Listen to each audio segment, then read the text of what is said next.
Ang sako ay galing sa Japanese word na ang ibig sabihin ay pagbuo.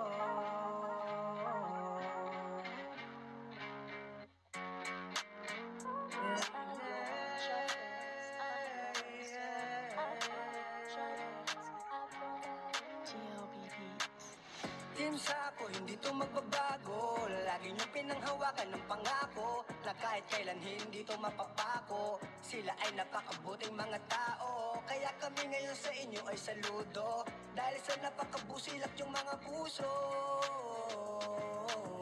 Team Sako, Team Sako. Sino nga ba naman ang mag-aakala na pagbubuklodin kami ng iisang tadhana? Dahil sa YT kami ay nagtagpo, samahan dito ay nabuo. Iba't ibang ugali pero magkakasundo. Di nagtagal, membro namin ay lumago. Di ganun karami pero solido kong masasabi. Di lang turingan ni tropa kundi isa ng pamilya. Kahit magkakalayo kami ng milya-milya.